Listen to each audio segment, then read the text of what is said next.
ضمن الجولة الرابعة لبطولة غرب آسيا لكرة الطائرة. نصطحبكم في رأي الجماهير.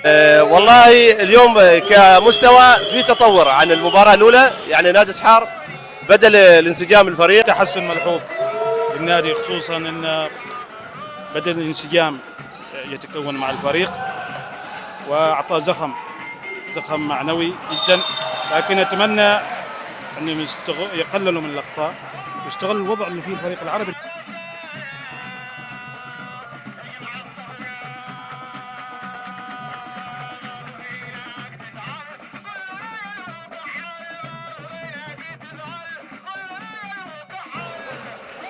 بيرجع سحار ان شاء الله، بيرجع راجع قادرين. اليوم ما شاء الله الشباب رجعت لهم الروح.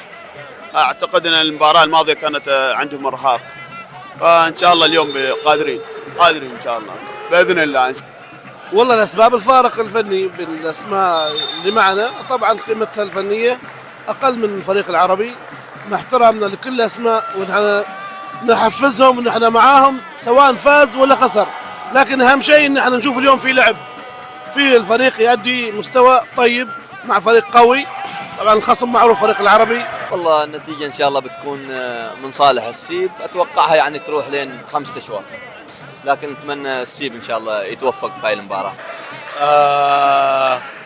شوف الحين على حسب يعني على حسب الجداول ترى السيب وسحار خلاص صعدوا يعني في الفترة القادمة إن شاء الله، لكن كل إنسان يطمح لمركز ثاني، لأن مثل ما تعرف أنت الأول مع الرابع والثاني مع الثالث، فكل فريق ان شاء الله نطمح ان اليوم نفوز على الابتسام ان شاء الله باذن الله، وان شاء الله باذن الله نصعد حد المركز الثاني باذن الله ان شاء الله يا جماعه ان شاء الله. الحين هذه المباراه بيفوز الابتسام لان السكور عالي، فرق يعني ما بينهم، لكن ان شاء الله المباراه الكامله ان شاء الله السيب باذن الله. والله مباراه قويه، صعب يعني تحدد من بيفوز، لكن اعتقد الاهلي. مستوى الفرق في البطوله. حياكم الله. مستوى الفرق صراحه جيد، وبالنسبه للبطوله تنظيم جيد نفس الشيء. بعض الفرق يعني مستواها الافضل، مثل نادي الريان، نادي العربي القطري، شفناهم في فوارق.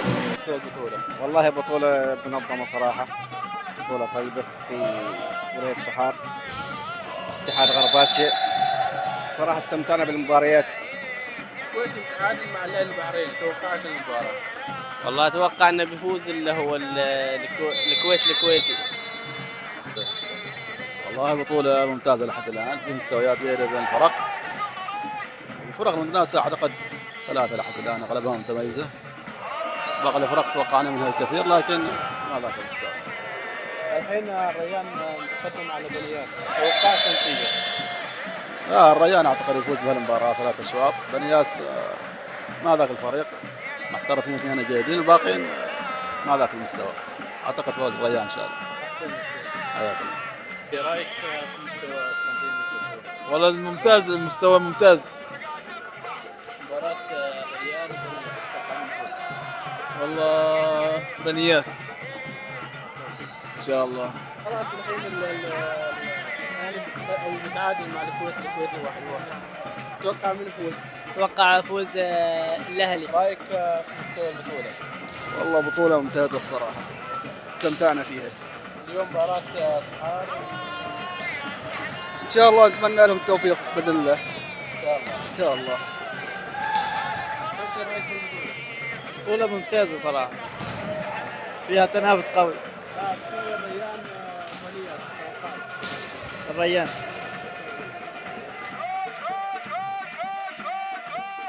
قصيده حل ان شاء الله. ابو الخيرات يقول او قالوا النجاح كلمه لا شموخ الجبال ولكنها اعلى، وقالوا النجاح كلمه لا بريق الذهب ولكن اغلى، وقالوا النجاح كلمه لا طعم العسل ولكن اغلى. كلكم غاليين يا حضور الباطنتين، كلكم غاليين يا حضور سحار خاصه المجمع.